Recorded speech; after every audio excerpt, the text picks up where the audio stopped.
Did you at any point offer to give him the Nobel Peace Prize? Did that actually happen? I had read that somewhere. I wasn't sure if it was true. Well, it hasn't happened yet, but I certainly would love to be able to personally tell him that we believe the Venezuelan people, because this is a prize of the Venezuelan people, certainly want to give it to him and share it with him.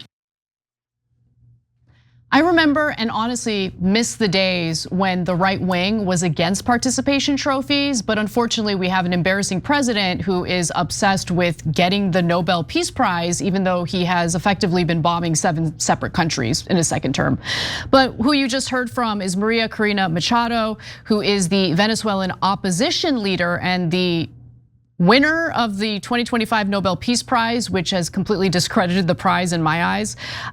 They offered her, she's offering her award to President Donald Trump, who has now thrown her under the bus following the ouster of Venezuelan President Nicolas Maduro, the kidnapping of Venezuelan President Nicolas Maduro. Cenk, your 2 cents? Yeah, she looks like the Joker in that clip. Yeah. And so you're gonna give your Peace Prize to Trump if he'll commit to a bigger war in Venezuela. And essentially install her. Okay. Yeah, that's what she wants. Yeah, this makes a mockery of any Peace Prize, and the Nobel's now an utter joke. It was a joke when Obama got it, but yes. Yeah, I agree. Now it's like, it's done. Nobel Peace Prize, you don't exist anymore. You're a total freaking joke. I don't know who's picking it, but obviously they wanted war in Venezuela. All right, but more importantly, why did they not choose her? That's really important, and that's what we found out now. Now, look, there was some reporting in the Washington Post that alleged that the reason why Trump threw her under the bus was because of the fact that she didn't offer her prize to Trump. Although Machado ultimately said she was dedicating the award to Trump. Her acceptance of the prize was an ultimate sin, said one of the people. If she had turned it down and said, I can't accept it because it's Donald Trump's, she'd be the president of Venezuela today, this person said.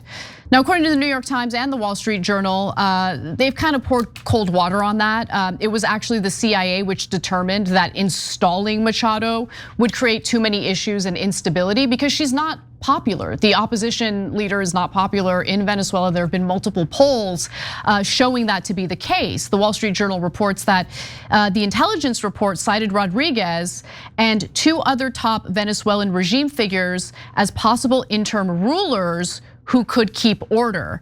And that's, of course, Delcy Rodriguez, who is now the sworn in president of Venezuela. She was the vice president when Maduro was in charge.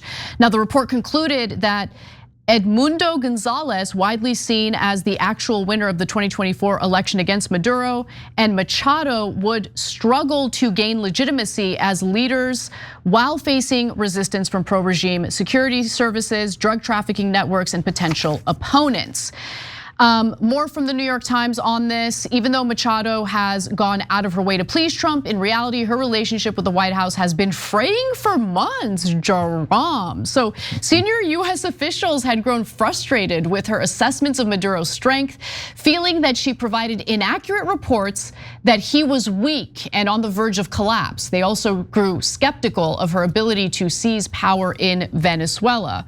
So the Trump administration is now facing the wrath of war hawks and, to Cenk's point, neocons who want all of Maduro's government gone. There hasn't been regime change in Venezuela. That is what the neocons want, and they're demanding it. So we've got Democratic Representative Debbie Wasserman Schultz. Yeah, you heard that right. Debbie Wasserman Schultz, a Democrat, demanding that Machado be installed. Take a look. It's more clear by the hour that Trump is backing Maduro's corrupt regime, swapping Maduro out and keeping his regime cronies in power. He's choking off any real prospects for democracy. I just met with Venezuelan leaders in my community, and they told me while Trump sidelines and dismisses Maria Corina Machado and Edmundo Gonzalez, political prisoners in Venezuela remain in jail. And the remnants of Maduro's regime have made repression even worse by ratcheting up searches of cars, property, and cell phones and arrests for anyone who promoted or expresses support for Maduro's removal. There's no plan for a transition to democracy. And this heightened persecution is what Trump would send Venezuelans with TPS in America right back into. This crucial moment cannot be missed. That much is clear. Nothing short of the future of liberty, prosperity, and freedom for Venezuela is at stake. Now, when we talk about how the two parties are really the uniparty, meaning they agree on the big issues like foreign policy and the economy, this is what I'm talking about, because that was a Democrat you just heard from. Now let's hear from John Bolton, who served in Trump's first administration and is, of course, a right-winger. Here's what he has to say about Trump shunning Machado. I think the administration is making a big mistake by throwing Machado under the bus as they did on Saturday and thinking that they can negotiate with Delcy Rodriguez somehow to have a stable transition.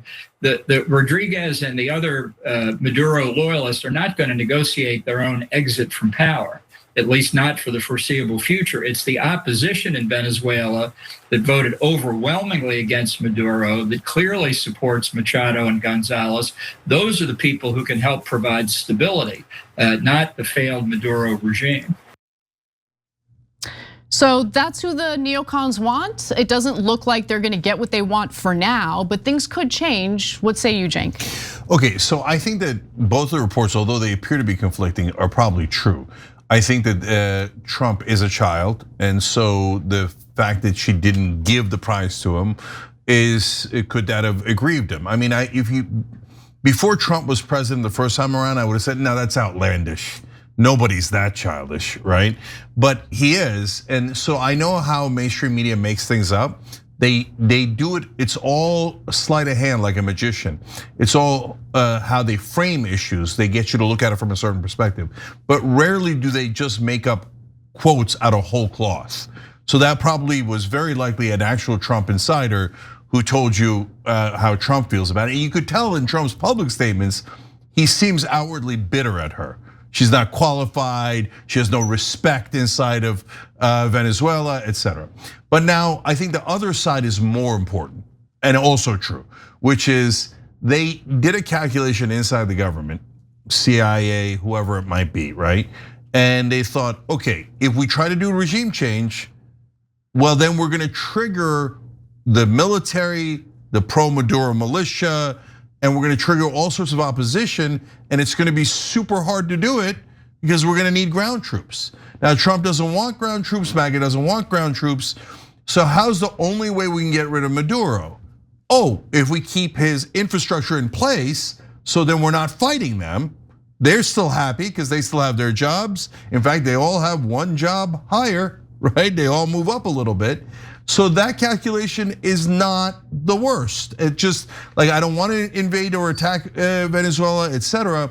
But as a matter of strategy, if you're going in that direction, I at least understand the logic of that, right? Now, why are the neocons upset about it? Because there is some logic to keeping them in place if you're sure that they're really in our back pocket, right? Because there's always a couple of different factors. Debbie Wasserman Schultz is from Florida, so she's concerned. There's a lot of Venezuelans in Florida now, and a lot of Cubans in Florida, and they all want regime change, and they want regime change in Venezuela and in Cuba. So they're not satisfied with this. And plus, she's Israel first, and Israel always wants regime change. Why? And John Bolton is also Israel first. So the reason is, if it's the same regime but it's just a new leader, are they going to stop working with Iran and Hezbollah, or are they not? That's the only thing Israel cares about. And so if they're still working with Iran and Hezbollah, they're like, well, this didn't do the job at all. And the current Venezuelan regime is very critical of Israel, very critical. And they don't like that. Israel doesn't like that. So. Oh, and that's why I'm really thank you for bringing that up. Yesterday we showed you the video of the new interim president of Venezuela, and one of the people she blamed, in fact, the only person she blamed in that part of the speech for the invasion was the Zionists. So when the Debbie Wasserman Schultz and John Bolton see that, they're like, no, that's it. Regime change her, not satisfied. We want more war, right? So they're gonna push and push and push. And I don't know what's gonna happen because look, last thing on it is, so yes, it would be harder to fight the entire regime. So makes sense to not topple the whole thing, right? But how much are they gonna listen to us? I mean, are they really going to say, yeah, yes, sir, we now serve you loyally and we're your servants and dogs? Or are they gonna say, yeah, I'll give you a little bit of this, but I won't give you the whole thing, and I'll follow you on this, but I won't follow you on that? And then at what point does Trump go, that's it, we're going in anyway? Yeah, we don't know, okay, so it's hard to predict, but I do know this. Maduro was willing to give Trump everything he wanted, and Trump decided to do what he did anyway. Right? So I think it's because of the fact that Trump failed in overthrowing Maduro in his first term. He tried multiple times and did fail. And Maduro was mocking Trump in the last few weeks, and Trump is very sensitive, and I'm sure that hurt his feelings. So if Maduro was willing to play ball with the Trump administration, there's some indication that maybe the rest of the regime would be willing to play ball in order to avoid all-out war with the United States. But again, we don't know. We just have to wait and see.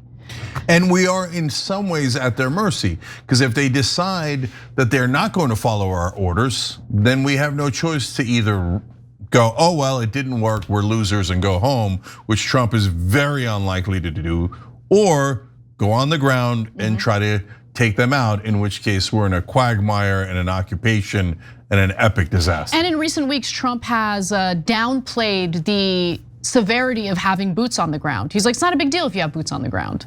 Whereas previously, he had a very different take on that. So again, we're just gonna have to wait and see. I don't wanna make strong predictions and have egg on my face, because really, we don't have any evidence that things are gonna go one way or the other yet.